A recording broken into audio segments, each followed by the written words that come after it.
Hi crafty friends, Lacey here, the Cheeky Bum, and today I want to show you how I made this envelope box.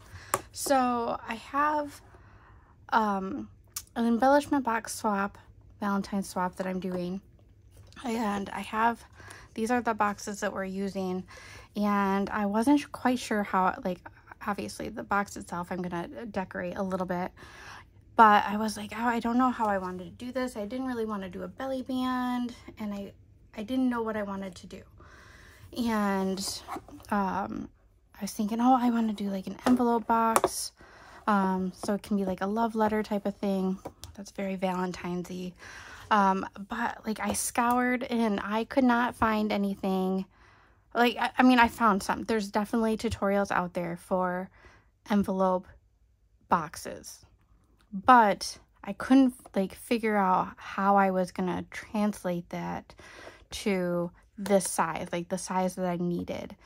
And you know, there's SVGs out there and stuff like that, and I had a couple that I was trying to play with measurements, and it just wasn't working out for me. So I just did kind of a deep dive, and I'm gonna insert it here, a little video. We Are Memory Keepers has this, I don't know, board, comment board, Reddit type of thread, and they actually have it where you can put the measurements of the box that you want. I'm getting ahead of myself. Hold on. Hi crafty friends, Lacey here, the Cheeky Bum, and today I'm going to show you how I made this envelope box. It opens like this. So I'm in the swap doing an embellishment box, and this is the size of the box. And I wasn't quite sure how I want to do it. Of course, they're going to be decorated, but I wasn't sure if I wanted to do like a belly band or how I wanted to package this, decorate this. So I was kind of on Pinterest, kind of scrolling through ideas, and it might have even been Instagram, and I came across an envelope box, and I was like, oh, that's so cute. It reminds me of a love letter. I want to do that. Well, it was an SVG file, and I downloaded the SVG file, and I just wasn't able to tweak it to the dimensions I wanted it. And I didn't want it too big because I didn't want it to fly around or have too much wiggle room in the box. I wanted it to be fit this size box specifically. So I was looking for tutorials on how to figure this out, and I couldn't find anything. And I have this I did come across one video of somebody using an envelope punch board, but it wasn't the one I have. I think they were using a We Are Memory Keepers, and it gave them dimensions so that they could turn their envelope into a box. Well, I have a Fiskars, and I couldn't figure it out because mine didn't come with those type of dimensions. But I ended up doing a deep dive, and I found that I'm gonna include a little I'll include the link and a video of me showing you how I found this. But We Are Memory Keepers has some kind of comment board blog type of thing, and it actually has where you can put the dimensions of the box that you're looking for, the envelope that you're looking to make. You do the width and the height, and then there's one that you can turn it into a 3D box and put in a width. So you add a third dimension to it, and it will tell you exactly the size paper you need and where you need to fold it.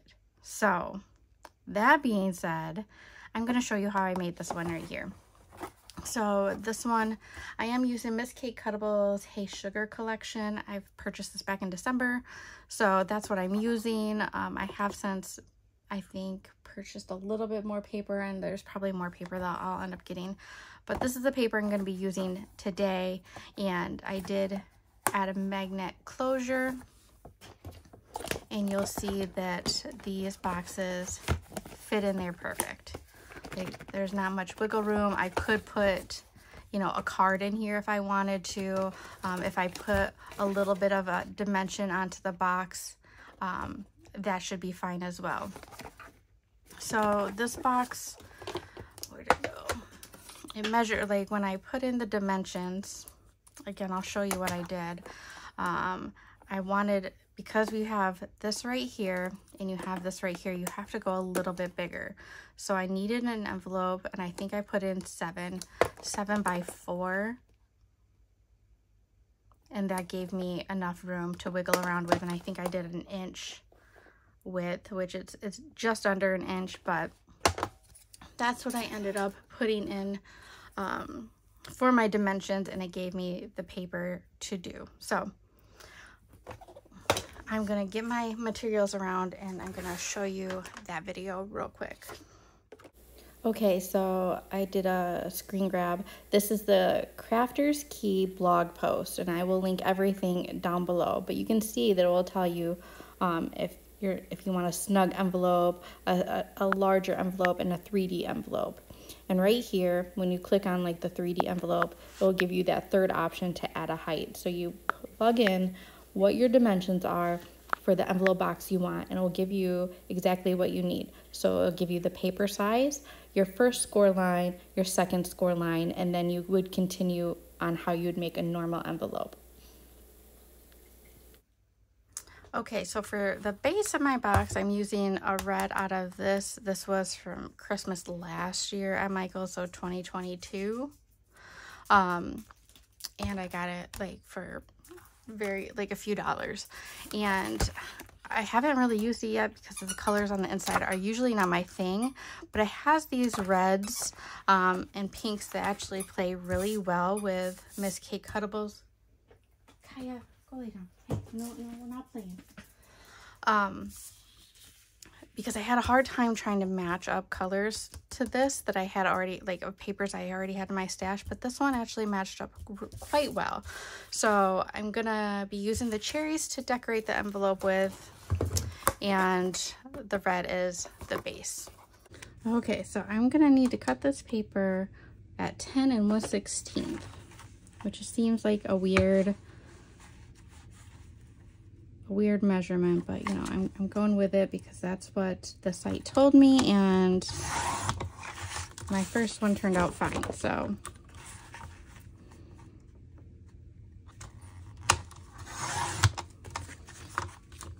all right, so we're gonna put cutter aside. Now I'm gonna take my punch. So I've had this for a while, I just don't ever use it, and I probably should. I should learn how to use this more. Now your punch board might be set up a little differently than mine, but the way mine works is, so my first score is gonna be at 4 1/4. So I'm gonna move this over here. Get that down on my way. So I'm gonna move this, I guess it's always gonna be my way. So I'm gonna move this over to 3 1/4, and my scoring is on the inside of these tines. So I'm just gonna take it and go like that. Then I'm gonna move it down to 4 1/16, which I did mark over here because mine doesn't have 16ths on here, but I did make a little mark where it's basically in between the 3/4 and like, what is it, the 6/8 type of thing. So it's right there, and I'm gonna take my cat is on my lap now, and I'm gonna score right here. What did I do? I messed up somehow. Oh, so when it's right here, I need to do my first punch. So I punch right here. Ugh. And then I do my scoring. Then I take it and I turn it to here, but I don't need these measurements. I basically line up my scoring. So my scoring to this line, I punch, and then I score. And then same thing, I move this line. So you're only punching on that first line. and then score. Turn it, punch, score, slide it, score. Turn it around, punch, score, slide it, score. Wow, that one did not turn out. What am I doing?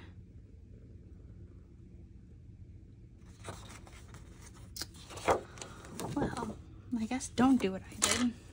Okay, as you can tell, I have not used this much, and I've only used this once, and this was a couple days ago. So I meant to, what I needed to do is I needed to punch at every score. So I'm gotta go back and just rotate it and line up my scoring and do punches so that it'll look like this. So when you first put it in your measurement is at the 3 1/4, you're gonna punch. When you slide it down to the 4 and 11/16, you're gonna punch. So you'll end up looking like this. Put my punch board aside, and now I'm gonna kind of just fold. So I'm gonna take this top one up and fold.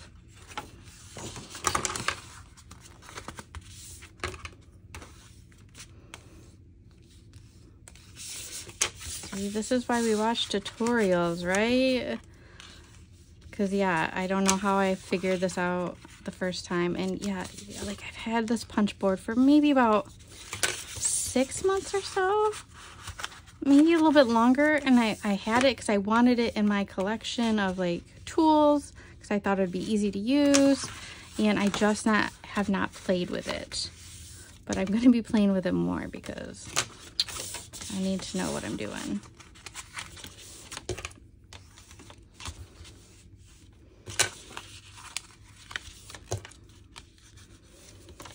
Okay, so we're like this, and you can see that it's gonna kind of come together a little bit, but we're gonna need some scissors. I should have taken those out.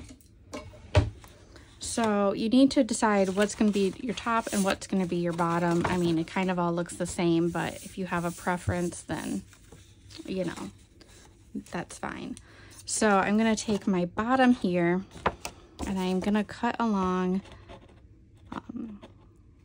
just on the outside of that score line on each side, and just make that little like folding notch.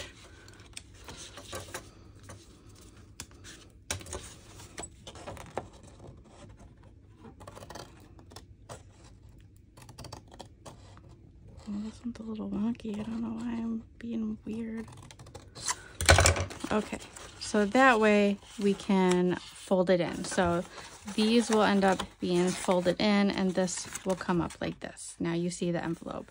And on the top, I'm just gonna cut these off. You can leave them on if you want them to fold in, but I didn't, so I just kind of cut those off.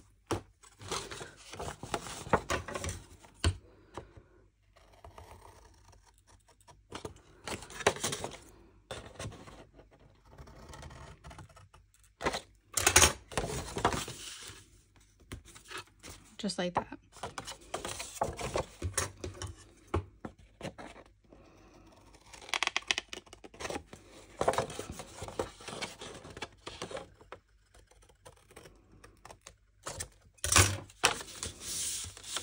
There we go. So now we have the bases.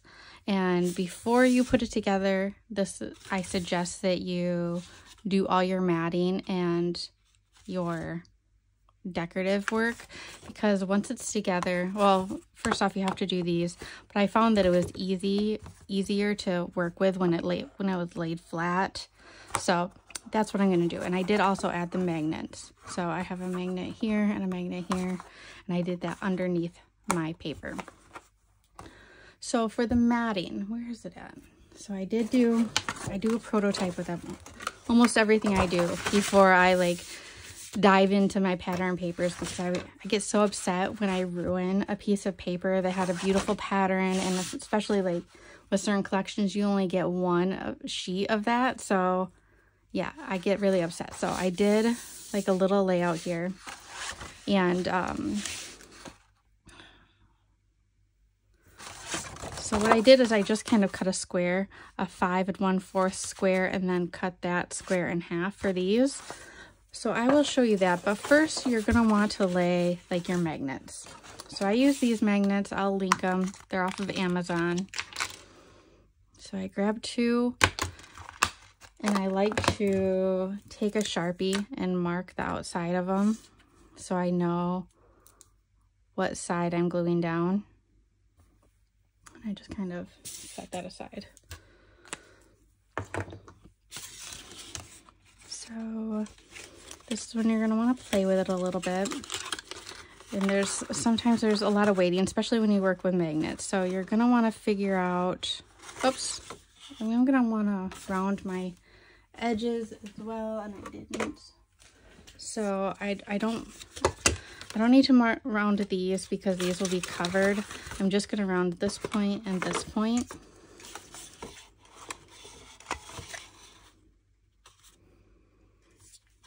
I want more.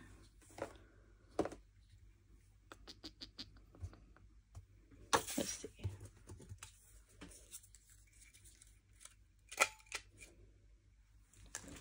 I'll use this one, the bigger one. Yeah. So there we go. So you're gonna kind of want to lay out your box, and you're gonna want to see where you have your magnet. So on mine, I have it about right here because I didn't want it too far. Like, you don't want it too close to your edging because you're gonna want to be able to cover it with your paper. So you're gonna want it in a little bit. So taking the top of my envelope, I'm gonna take the top first. And I'm gonna kind of,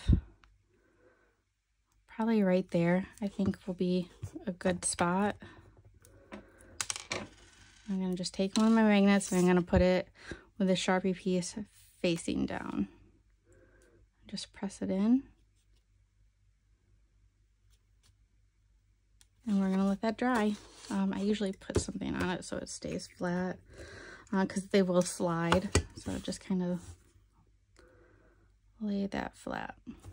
And we're gonna let that dry, and then we'll do the other magnet. So I messed up, and I'm glad that I caught it rather quickly. So I put the magnet that was supposed to be on the top on the bottom, and it ended up again on the inside of this, which I don't need a magnet there. So what I'm gonna do, I need the magnet right here on this top lid. See, I get so flustered when I do tutorials because I'm so afraid of like messing up, and then I mess up. So we're gonna redo this. So another glob of glue. I'm glad I caught it before it was like really stuck. And then, am I right? Yes. Double check and press that down and wait for that to dry, and then we'll move on to the bottom one. Whew. Okay, so now that I have this one pretty secure, I'm just gonna kind of fold up my box, kind of like I would. And what I like to do, it's just personal preference. I like to put like just a little dot of glue on that magnet. I'm gonna fold up this box. I want to try to make it as close to what it's going to be like as I can, because obviously it's not put together yet. And I'm just gonna close it like that, and that'll give me a spot where I need to glue this next magnet.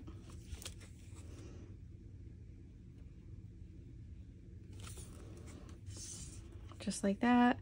We want that dotted side down. Kind of smush it in. We just let that dry. And once our magnets are dry, then we can work on our like our matting and stuff like that. Okay, friends, so now that we have our magnets in place, now we're gonna work on the matting. So you're gonna need one square that's 5 1/4 inch by 5 1/4 inch. And then I take this and I actually just kind of cut it in half. So I lay it on my cutter. Actually, not in half, like diagonal. I shouldn't say half because that might mess you up. So diagonally, I cut it in half like this. Then you're gonna round your top corner piece.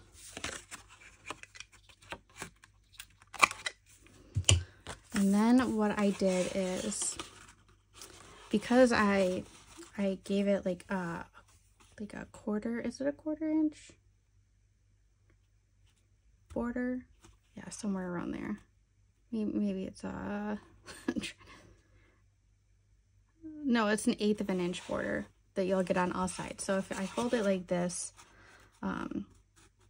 you'll see that I still need to trim the sides. So what I did is I kind of lay it out like so, like how I'm gonna want it, and then I flipped it upside down and I just took my pencil and marked where it is on the edge, and then I know that I have to go in 1/8 of an inch on each end. I know that that's really hard to see, but there is a little mark. So I'm going to put on my ruler and take 1/8 of an inch off towards the inside. So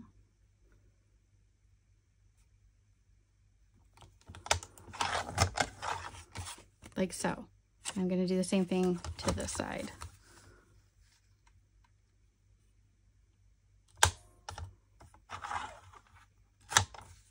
So then I'll have something like this.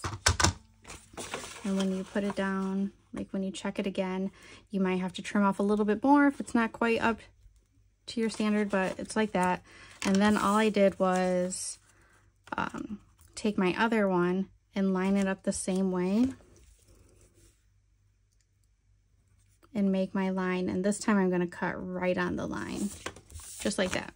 And I actually will just take my scissors for that instead of putting it in my machine.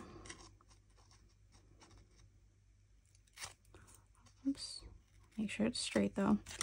So just like this. Now I'm gonna, before I glue this down, I'm gonna ink all my edges. But before I do that, I'm gonna do, because I'm gonna ink all of them at the same time. So these two pieces will be this side and this side. If you want, technically you're gonna need 3 pieces, but I have this one in a different color. So if you want it all uniform, you're gonna want the same pattern. You're gonna cut 3 of them. If you want them all different, then you're gonna have 3 different ones, type of thing. You know what I mean? But this will take 1 piece of paper since I'm making 2 of them. This will only take 1 square because I'm gonna use the other piece from that square to put on this one. I hope that makes sense. So I have those 2 mats, and now I'm gonna have to do these 2 pieces right here. So I'm going to have a 3-inch square for that one, and I'm going to do the same thing I did for the other pieces. So I'm going to lay this in my trimmer and cut it in half diagonally so that I get 2 triangles. And then I'm gonna, oops. Actually, you don't need to round your edges for this because they're covered. You're not going to see them. So I'm going to lay this on here, like kind of like I did last time. And make my markings like so. And again, you're going to want about 1/8 of an inch taken off of each side. If you want your border bigger or smaller, you're gonna want to adjust the sizing, but I feel like this gives it 1/8 of an inch on each side, like every side just gives it a nice like peek through. I think it looks really nice. So that's all you need, and again, I'm just gonna line this one up, make my marks, and then trim it.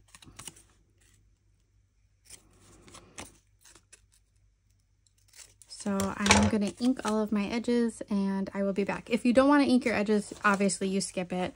But I feel like it just kind of, let's see, watch. Now this paper is slightly darker. I mean, I only get one of each, but it's close enough that I don't think that the two will make much of a difference. Even though it's for one swap, I'm making two. I don't think that's the only difference, is one will be a slightly darker pink and one is a lighter pink.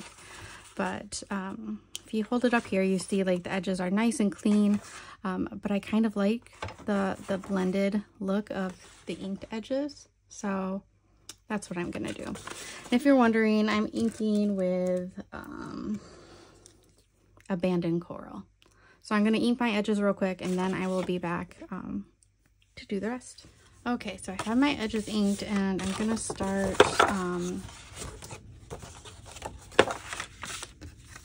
gluing them down.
Okay, so now that you have the 4 corner mats done, we are gonna work on the outside and then this inside.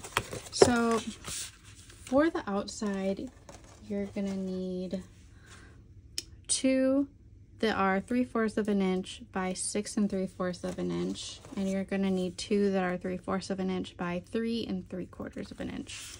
So what I did is I put one on the top and one on each side. I did not put one on the bottom. What I did is I put that one in here instead. Now, if you want to cut one more strip and do one on the bottom, you can. I don't know. Now that I look at it, I probably will. So I'll probably go through and do another one. So you'll end up needing 3 if you do all sides.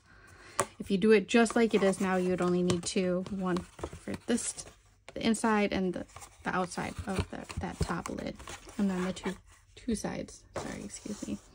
And then again, you're gonna need another one for the inside, which is the 5 1/4 inch like square that you're gonna cut in half into 2 triangles for that. I do like corresponding, like I didn't want to make it monotone and have it just all cherries. I liked that like this plaid had a little bit of the blue, and then this polka dot brought in more of the blue that's in the cherries. So that's why I did mine the way you want. But you can do it any type. You can do all solid colors and not have a pattern. That would look really cute too if you did like shades of pinks and reds. If it is for Valentine's Day, it would be very cute like that. But that's just what I'm doing. Again, you can do how I do or not do. So I'm gonna go ahead and do my little strips. I'm gonna do my sides first.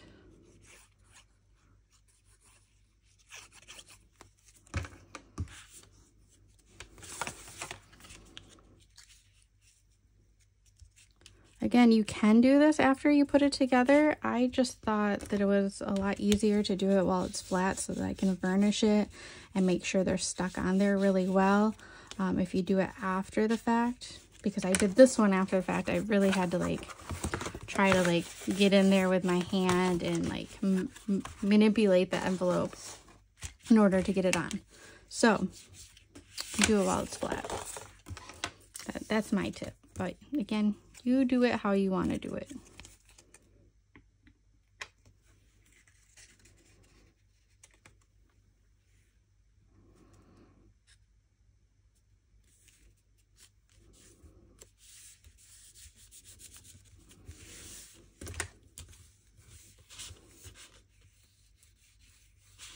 I do suggest, of course, you want to like really press down around that magnet, especially the edges.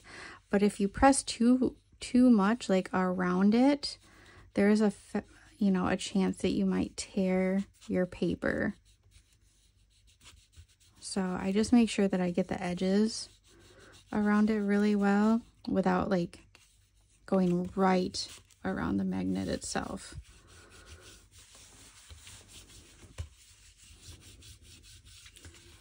That is just me. Okay, so now we have all the matting done, and if you kind of fold it up, you kind of get the effect. I do have some bubbling right there that should, because I glued it back to back, basically. I didn't let it dry before I moved on to the other one, but that should flatten out. So what I did first is I put glue on these two tabs right along the bottom. You could do tape if you wanted to. I chose glue because I feel like it's just a little bit stronger. And then I kind of just like flipped it up. I know it's kind of like an awkward thing. How did I do this? Oh, I think I did it like this. So I know it's going to be hard to see. It's like a box and it's awkward. So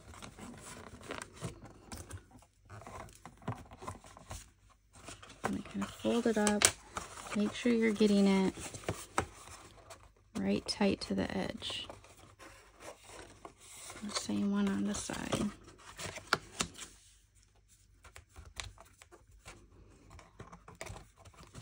I think that's why I didn't try to use tape either, because once you have tape, it just kind of sticks. You don't have much wiggle room, where glue, you have a little bit of wiggle room. You can adjust it just a tad before it really sticks. So just kind of furnish those pieces in real good so it sticks. So, and then what I do, I think I let those dry a little bit more. I really want them to really stick in there. I don't want any lifting at all in the corners. Okay, so then I took it and I just put glue. It's going to be easier for you to see along this side. And I kind of eyeballed about where it's going to go.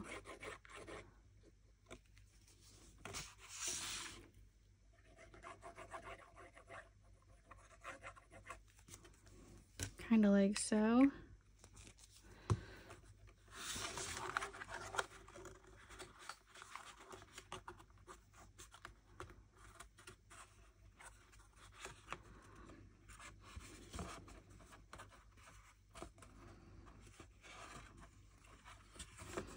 This is where like clips come in handy.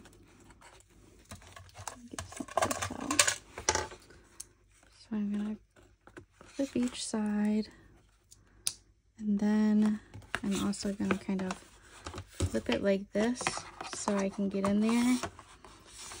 Take this and take it to like the edge of my desk so that I can have a flat surface because of these. I guess you could use paper clips as well, because then you would be able to lay it flat, but this works just as good. And now you're just gonna let it dry. I'm gonna lay it like this, and we're gonna let it dry. Okay, so now everything is dry, and yeah, it is nice. I ended up cutting another strip and putting it along the bottom, so this will fit these embellishment boxes. So these are from Hobby Lobby, but I think they have the same ones at Pop Shelf. I'm pretty sure they're similar to the ones, let's see, I have one from Hobby Lobby, or sorry, Hobby Lobby. I have one from Temu, so let's see. I'm pretty sure it's the same size. I do like the ones from Temu because the inside little drawers come out, so they're adjustable. But yeah, these ones fit too. So any of these like standard little slide boxes fit in there perfect. So that is my embellishment box envelope, love envelope, whatever you want to call it. So definitely bookmark that We Are Memories Keeper page so that you can save it and refer to it if you wanted to make a 3D envelope. So anything that has width other than a regular envelope. Now, if you have the punch boards that like give that to you, that's great. Again, I have a Fiskars and that didn't give it to me. And, you know, I was fairly unfamiliar with the envelope punch board, but now I'm getting the hang of it, and I just think that these are so cute, and I'm gonna embellish these all up and put them in my swap. So stay tuned. Actually, the swap video, I don't know, might go up before this. I'm not sure, but I will link them in the description below so you can see both of them. So until next time, if you have any questions, let me know below, but if not, I will see you in the next video. Bye guys.